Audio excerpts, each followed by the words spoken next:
Good morning प्यारे बच्चों, मैं हूं आपके एजुकेटर पूर्णिमा और हम करेंगे वर्कशीट नंबर 91। आई नो सभी लोग वेट कर रहे हैं कि वर्कशीट जल्दी से डल जाए। तो 6 to 8 क्लास की आपकी वर्कशीट है और जेनरिक सब्जेक्ट है। जेनरिक में क्या होता है कि एक जनरल सब्जेक्ट जो सबके लिए इम्पोर्टेंट हो, जैसे हमारा एनवायरनमेंट जो है वो हम सबके लिए इम्पोर्टेंट है क्योंकि उसके अंदर हम रहते हैं। तो वर्कशीट आप 26 डेट की। हमारे आसपास प्रदूषण बढ़ता ही जा रहा है, ये अनेक तरह से हमारे आसपास फैलता है। इसके लिए विभिन्न प्रकार है, जैसे ध्वनि प्रदूषण, जल प्रदूषण, वायु प्रदूषण। तो ये हम देखेंगे, ये हमारा हो जाएगा वायु प्रदूषण। यहाँ पे पहले तो आपको नाम लिख लें कि ये कौन सा प्रदूषण है। तो ये हमारा क्या हो जाएगा, वायु प्रदूषण। ठीक है, इसको आप वायु प्रदूषण लिख लेंगे। फिर ये हमारा कौन सा है, भूमि प्रदूषण, भूमि प्रदूषण। ओके, फिर ये हमारा कौन सा है, ध्वनि प्रदूषण। ठीक है, ध्वनि प्रदूषण।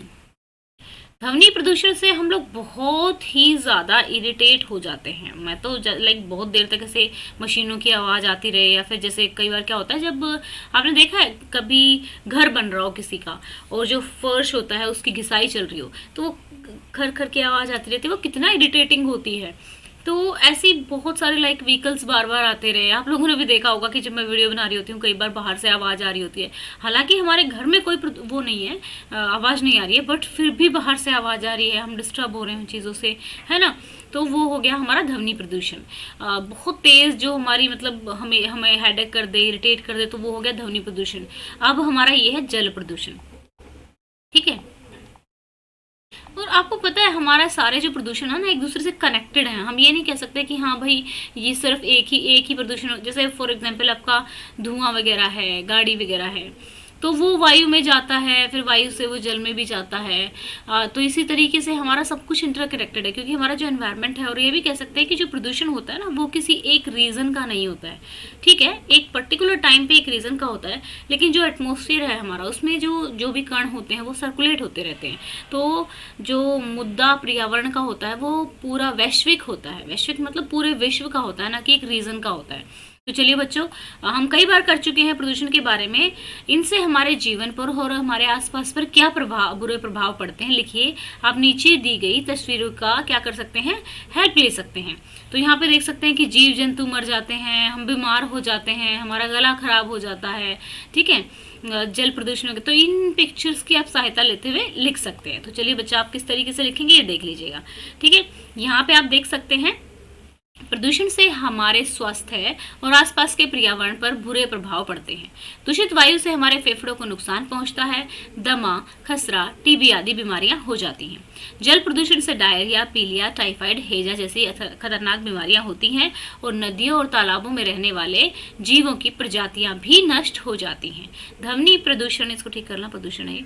ठीक है, ध्वनि प्रदूषण का भी हमारे स्वास्थ्य पर बुरा प्रभाव पड़ता है। इससे चिड़चिड़ापन, बेचैनी, बहरापन आदि हो जाता है ना। तो इस तरीके से आप अपने तरफ से भी 2-4 लाइनें लिख सकते हैं। अब अगला क्वेश्चन क्या पूछा हुआ है, अगले क्वेश्चन में पूछा हुआ है, क्या पूछा हुआ है देखेंगे। देखिए, इसमें पूछा हुआ है अपने आसपास में बढ़ते हुए प्रदूषण को कैसे रोक सकते हैं और कुछ उपाय लिखिए। तो आपको कुछ उपाय लिखने हैं, तो आप लिख सकते हैं कुछ उपाय कि भाई हमें क्या क्या करना चाहिए। आप अपने सजेशंस भी दे सकते हैं कि आप किस तरीके से जो प्रदूषण है वो बढ़ रहा है उसको आप किस तरीके से रोकेंगे। अधिक से अधिक पेड़ लगाने चाहिए, सौर ऊर्जा के उपयोग को बढ़ावा देकर, पॉलिथीन के उपयोग को बंद करके, बैटरी से चलने वाले वाहनों का प्रयोग करके। ओके स्टूडेंट्स, तो ये थी हमारी आज की वर्कशीट। वैसे तो आप लोगों को ये खुद भी कर लेनी मतलब आनी चाहिए, क्योंकि हम प्रदूषण के बहुत सारे टॉपिक कर चुके हैं। अच्छा ठीक है, आप कुछ जो मैंने नहीं लिखा ना, या लाइक अभी मैंने यहाँ पे इतना कुछ, आप एक पॉइंट आप अपने नए लिखना। ठीक है, इसमें कुछ नया मुझे कमेंट करके बताएंगे कि आप क्या करेंगे ध्वनि प्रदूषण को रोकने के लिए। ओके स्टूडेंट्स, तो ये हमारी आज की वर्कशीट थी एंड आप लोग इस वीडियो को पहुंचाएंगे 500 लाइक्स तक। एंड स्टूडेंट्स, आप लोगों को जैसे कि पता है कि बहुत सारे लोगों ने तो ऑलरेडी सब्सक्राइब कर लिया है, लेकिन जिस बच्चे को भी नहीं पता कि हमने 6th 7th 8th का एक अलग से चैनल बनाया है, नाम है उसका भी zoom education 6th 7th 8th। उसका लिंक मैं हमेशा डिस्क्रिप्शन में देती हूँ, तो आप डिस्क्रिप्शन से जाके जा सकते हैं। वहाँ पे जो आज सिर्फ आपकी क्लास की 6th 7th 8th क्लास की जो वर्कशीट है वो बहुत ही अच्छी तरीके से ऑर्गेनाइज करके डाली हुई है, तो वो आप देख सकते हैं वहाँ पे, एक तो है ना। और दूसरा जैसे आपको अगर नहीं मिलती है तो आप उस चैनल को सब्सक्राइब करके वहाँ से भी आपको डेली वहाँ से भी वर्कशीट मिल जाएगी, ठीक है, डलेगी यहीं पे। और अभी हम वहाँ पे लाइव पढ़ाएंगे आपको, लाइव मैथ और साइंस आपको पढ़ाया जाएगा। मैथ और साइंस पहले कवर कराया जाएगा, बाकी सब्जेक्ट भी कवर कराए जाएंगे। लेकिन जैसे मैंने एक सेशन तो अपना हो चुका है लाइव सेशन, तो उसमें मैंने आप लोगों से सजेशन मांगा था कि आपको कब से पढ़ना स्टार्ट करना है, तो आपने कहा था कि मैम हम न्यू ईयर से पढ़ना स्टार्ट करेंगे, तो तभी हम स्टार्ट करेंगे। और आप बता सकते हैं, सजेशंस दे सकते हैं कि आप कौन सा टॉपिक पहले करना चाहते हैं, क्या आप मैथ में पहले पढ़ना चाहते हैं, कौन से टॉपिक्स आप साइंस में कवर करना चाहते हैं, सो दैट कि हम उसी तरीके से स्टार्ट करें। ठीक है students, thank you, have a nice day, may God bless you. आप लोगों को बहुत अच्छी तरीके से सेलिब्रेट करना है, न्यू ईयर आने वाला है, तो आप लोगों को अच्छे से ये सोचना है कि हमें कौन कौन सी अच्छी आदतें नए साल में अपनानी हैं। ओके बच्चा, thank you, have a nice day.